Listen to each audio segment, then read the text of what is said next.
Iran বর্তমানে কোনো পারমাণবিক অস্ত্র তৈরি করছে না বলে সম্প্রতি জানিয়েছিলেন মার্কিন জাতীয় গোয়েন্দা পরিচালক তুলসী গ্যাবার্ট। তবে সে ধারণা ভুল ছিল বলে জানিয়েছেন মার্কিন প্রেসিডেন্ট ডোনাল্ড ট্রাম্প। শুক্রবার ডোনাল্ড ট্রাম্প সাংবাদিকদের বলেন, ইরান পারমাণবিক অস্ত্র তৈরি করছে এমন কোনো প্রমাণ নেই বলে তুলসী গ্যাবার্ট যে কথা বলেছিলেন তা ছিল ভুল।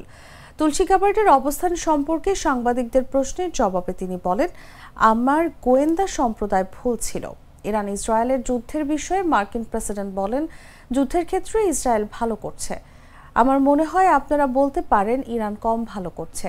ট্রাম্প জানান, যদিও তিনি ইসরায়েল ও ইরানের মধ্যে যুদ্ধবিরতি চুক্তিতে সমর্থন করতে পারেন। অন্য এক প্রশ্নের জবাবে তিনি বলেন, ইসরায়েল ইরান সংঘাতে ইউরোপ সাহায্য করতে পারবে না। ইরান পারমাণবিক অস্ত্র তৈরি করছে অজুহাতে গত 13 জুন ভোরে দেশটিতে ব্যাপক হামলা শুরু করে ইসরায়েল। এই অভিযানের কোড নাম অপারেশন রাইজিং লায়ন।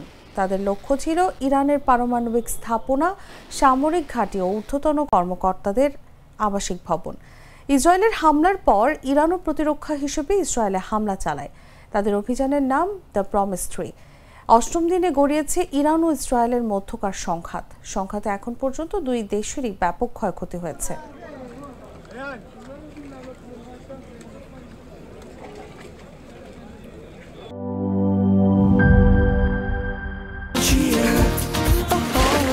চিল হবে রিফ্রেশিং মুডে।